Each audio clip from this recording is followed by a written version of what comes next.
Hi friends, welcome to chef Brinda cooks. இன்றைக்கி நம்ம பார்க்க போகிறது மஷ்ரூம் பீஸா. இதுதான் நம்ம சேனலுக்கு ஃபர்ஸ்ட் டைம் வரீங்கன்னா சப்ஸ்கிரைப் பண்ணிவிட்டு கூடவே இருக்க பெல் ஐக்கானையும் கிளிக் பண்ணிக்கோங்க.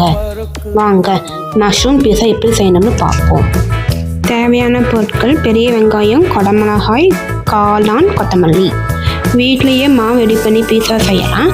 நான் இப்போ ரெடி பண்ணலை, அதனால் ரெடிமேட் பீஸா பேஸில் செய்ய போகிறேன்.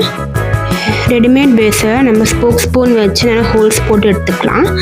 அதுக்கப்புறம் பீஸா சாஸ் போட்டு நல்லா ஸ்ப்ரெட் பண்ணிக்கோங்க.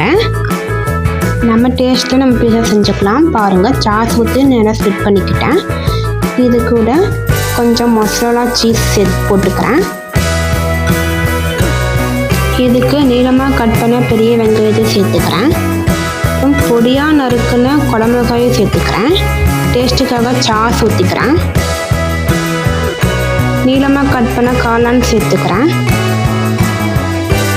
பொடியாக நறுக்குன கொத்தமல்லி தூவிக்கிறேன். இது கூட கொஞ்சம் சீஸ் சேர்த்துக்கிறேன். அப்புறம் டேஸ்ட்டுக்காக கொஞ்சம் சில்லி ஃப்ளேக்ஸ் சேர்த்துக்கிறேன். அப்புறம் கொஞ்சம் சீசனிங் போட்டுக்கிறேன். பீஸா செய்ய ஓவன் ப்ரீஹீட் பண்ணணும். பாருங்கள், ஓவன் ப்ரீஹீட் ஆகிடுச்சு. நான் ரெடி பண்ண பீஸா பேஸ் எடுத்து ஓவனில் வைக்கிறேன். ஓவனில் வச்சுட்டு 15 நிமிஷம் டைம் செட் பண்ணிவிட்டு ஸ்டார்ட் தரேன். பாருங்கள், பீஸா ரெடி ஆகிட்டு இருக்குது. பீஸா ரெடி ஆனதும் ஓவன் க்ளவுஸ் போட்டு தான் எடுக்கணும்.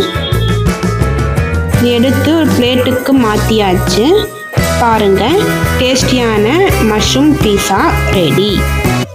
நம்ம சேனலுக்கு இதை ஃபர்ஸ்ட் டைம் வரீங்கன்னா சப்ஸ்கிரைப் பண்ணிவிட்டு கூடவே இருக்க பெல் ஐக்கானையும் கிளிக் பண்ணிக்கோங்க.